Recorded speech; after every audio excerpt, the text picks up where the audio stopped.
Tony Hinchcliffe is the host of a podcast called Kill Tony. And it's a comedy podcast. It's an adult comedy podcast. He's an insult comic. He's been in trouble before because of things that he said during COVID. He's been in trouble before because of jokes he made that people thought were off color or racist or what have you. And Tony Hinchcliffe doesn't care. Tony Hinchcliffe works in Austin, and he is at the Comedy Mothership, which is owned by Joe Rogan, consequently. And they both have very popular podcasts. And the live podcast that Tony Hinchcliffe does features comedians. They get a minute. It's like an open mic. They get to come out, and good, bad, or ugly, they stand there for a minute. They tell their jokes. And if they're good, they get praise. And if they're bad, they get ripped to shreds. And Tony Hinchcliffe is apparently a supporter of Donald Trump. So he was invited out, and he came out and he made this joke. A lot going on. Like, I don't know if you guys know this, but there's literally a floating island of garbage in the middle of the ocean right now. Yeah. I think it's called Puerto Rico. Okay. All right. Okay. We're getting there. Again, normally I don't follow the national anthem, everybody. Which I watched this whole set. I'm a Tony Hinchcliffe fan, so I'm going to take these things with a grain of salt. But what you have to understand is that when the left starts trying to hype up this controversy, that all of a sudden, Puerto Rico, the 500,000 Puerto Rican voters in Pennsylvania are going to flip all of a sudden because of one joke that Tony Hinchcliffe made 4 hours before Donald Trump took the stage that just happened to be a somewhat accurate depiction of Puerto Rico. Because of that joke, all 500,000 Puerto Rican voters in Pennsylvania are going to decide that now Kamala Harris is the answer. That's the most ridiculous thing I've ever heard. All they're going to do is they're going to make Tony Hinchcliffe and his Kill Tony podcast the #1 podcast in America. All right, probably not #1, Joe Rogan. Joe Rogan will, ever since Joe Rogan got the Trump interview, what Joe Rogan did, and if you missed any of this, Joe Rogan has changed the media landscape. And we talked about this on Saturday. We've been talking about it for a while. And what he did, and what in fact, he kind of foreshadowed what's been going on in his interview. The internet has changed everything. The internet has destroyed mainstream media. The internet is giving people information that they're not getting from anywhere else. And do you know who the king of the internet is? Donald Trump will tell you. And my children here, Don and Eric and Tiffany, and along with Lara, Kimberly and Michael, we have great people. We have Barron home, he's watching. That Barron is watching. He's the king of the internet. He's the king of the internet. Oh. Barron Trump, the 20-year-old son of Donald Trump, is the king of the internet. If he wasn't before the rally, he clearly is now, because Donald Trump just anointed him that. Donald Trump stood up on stage in front of the world and said, my 19-year-old son is king of the internet. Now, why would he say that? Well, because he's the one that said, Dad, you have to get you have to go on Aiden Ross's live stream. And Donald Trump said, who the hell is Aiden Ross? He goes, Dad, he's the biggest live streamer. Go on his live stream. And Donald Trump said, fine. If you want me, I'll go on his live stream. And he did. And he did a live stream at Mar-a-Lago with Aiden Ross. Aiden Ross brought him a custom wrapped Tesla Cybertruck. And all of a sudden, Donald Trump and the youth vote explode. Barron says, Dad, you got to go on Theo Vaughn. And Donald Trump says, who the hell is Theo Vaughn? He goes, doesn't matter. Just do it. Go on Theo Vaughn. And Donald Trump goes on Theo Vaughn. And all of a sudden, boom. He's even bigger than ever. Podcast after podcast after podcast, live stream after live stream after live stream. By the time that Kamala Harris's campaign got wise to this situation and decided to put her on the Alex Cooper, Call Her Daddy, BJ Sex podcast, by the time they figured out this is how you win an election, it was too late. Donald Trump had already paved the way. He already owned the internet. We talked to our good buddy, Brylan Hollyhand. And he said, I talked to Donald Trump and said, you got to get on TikTok. And Donald Trump said, China. And that security risk, he goes, get on TikTok. Donald Trump is the most popular TikToker in the world. And as a result, he has, I'm going to be honest with you, TikTok has become one of my largest platforms. All thanks to emerging technologies, the new wave, the shift away from traditional media. Traditional media is horrible. And look, I go on every day. And I tell people on Twitter, I go, turn off your radio, turn up your cell phone, because this podcast is about to start and you're not going to want to miss it. And people are like, you're just sour grapes because you got fired from the radio. You're just sour grapes because they canceled your radio show. Radio's not bad. I'm not saying radio's bad. I mean, it is. But I'm saying that radio is dead. Radio's over. Mainstream media is over. Television is over. Newspapers are over. Joe Rogan said himself, you still get boomers who read the newspaper. You still get boomers who watch CNN. You know, I'll tell you what, the only person I know who both reads the newspaper and watches CNN is my 85-year-old father-in-law. And I love him, but I don't know anyone else who subscribes to the actual physical newspaper. I don't know anyone else who not just watches CNN, but records it so he can catch it. So he can catch it later if he misses something.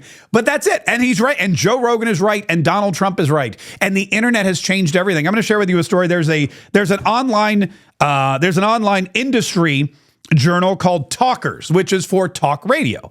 And this is from a guy named Michael Harrison. And he says, Talkers publisher Michael Harrison stated, although it has been many years in the making, this past Friday's 3-hour appearance by former President Donald Trump on the Joe Rogan Experience podcast will take its place in communications history as the singular event that clearly symbolized, beyond a shadow of doubt, the realignment of platform influence in the hierarchy of the talk media universe.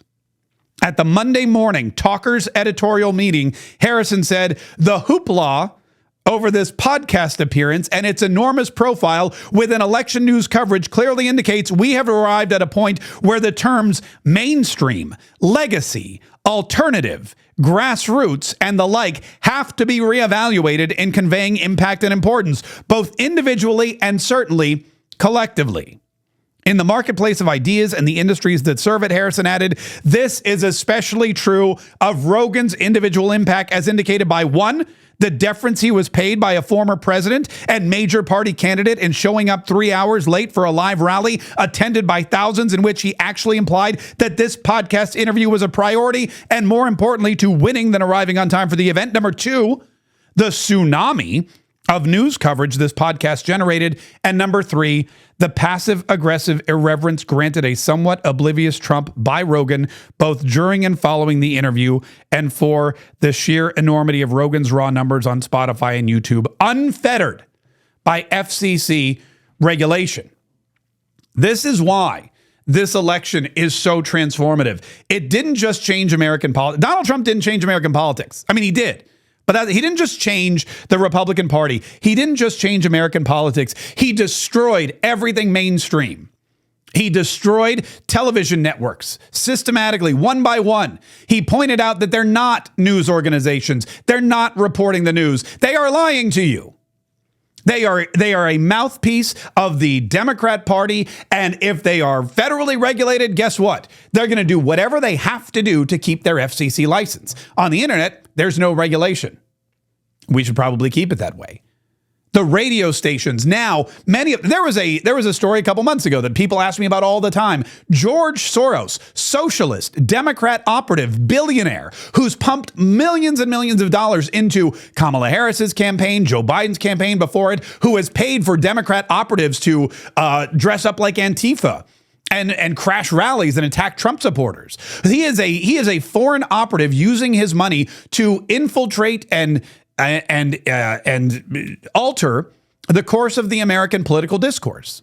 And he purchased 202 radio stations from a company that went bankrupt. And the FCC greenlit, man, they fast-tracked it. The FCC made up their own brand new rules so that George Soros could own over 200 American radio stations. And there are lots more for sale that he's just itching to scoop up. Radio is gone. It's dead. This is the new thing. You've got Talkers Magazine talking about it. Joe Rogan has destroyed the need for anybody to go anywhere other than Spotify, iTunes, YouTube. And the best part is, as they pointed out, if you have a political figure with the enormity of Donald Trump saying, this is my priority, this is important, I will make time for this, he knows that this is where it's at. And that's why we're going to keep bringing you this podcast every single day. I mean, the amount of influence that the best thing about this too is that people don't realize. I mean, people do realize it, but some people too late, that not only do we create these podcasts, but they live forever. If you're watching the television or if you're listening to the radio, it's gone. As soon as you hear it, it disappears. Podcasts live forever. Videos live forever. You can go back and reference them. You can build a case a long time. You can listen at your leisure. You can stop and record and go back. You can fast forward commercials, all that kind of great stuff. It is a unique situation, but it's not just the broadcast media. It's the entire election system. Do you know that Donald Trump and the internet have also basically killed polls? They've killed polls. We talked to Mark Mitchell at Rasmussen the other day, and he said, look, we've got some great pollsters. We've got some great people who answer our polls, but it is getting tougher and tougher because, yes, you poll by calling somebody at home. And yes, fewer and fewer people have landlines. I mean, think about it. How many people do you know that have a landline? My 85-year-old father-in-law does. Not many other people do. So the pollsters are calling the same group of older boomers with their landlines, getting information that is just not accurate because there's a whole younger generation out there that has cell phones, that texts, that has cut the cord, that is living on the internet. And they're not being part of the discussion until now. The poly market average. I love the poly market average. I share with you the poly market average all the time. Poly market is replacing traditional polling. Podcasts are replacing radio. Live streams are replacing television. X is basically replacing any periodical out there. And you've got Polymarket and these other betting markets that are replacing government polling, that are replacing political polling. You no longer have to ask someone their opinion. You just look and see where they're putting their money. And they're putting their money on Donald Trump. 66.1%. If you buy shares of Donald Trump right now, you'll get paid out $1.66 come election day when Donald Trump wins. Actually, I think, to be clear, it's Inauguration Day. I think they wait until Donald Trump actually becomes president because, a lot could happen in that time span. But yeah, if you buy shares of Donald Trump, if you're like, Donald Trump's going to win this thing and you put down $1, you're going to get back $1.66. And that's where we're getting our accurate information. That's where the excitement and the enthusiasm is coming from. And that's where these candidates are making their decisions.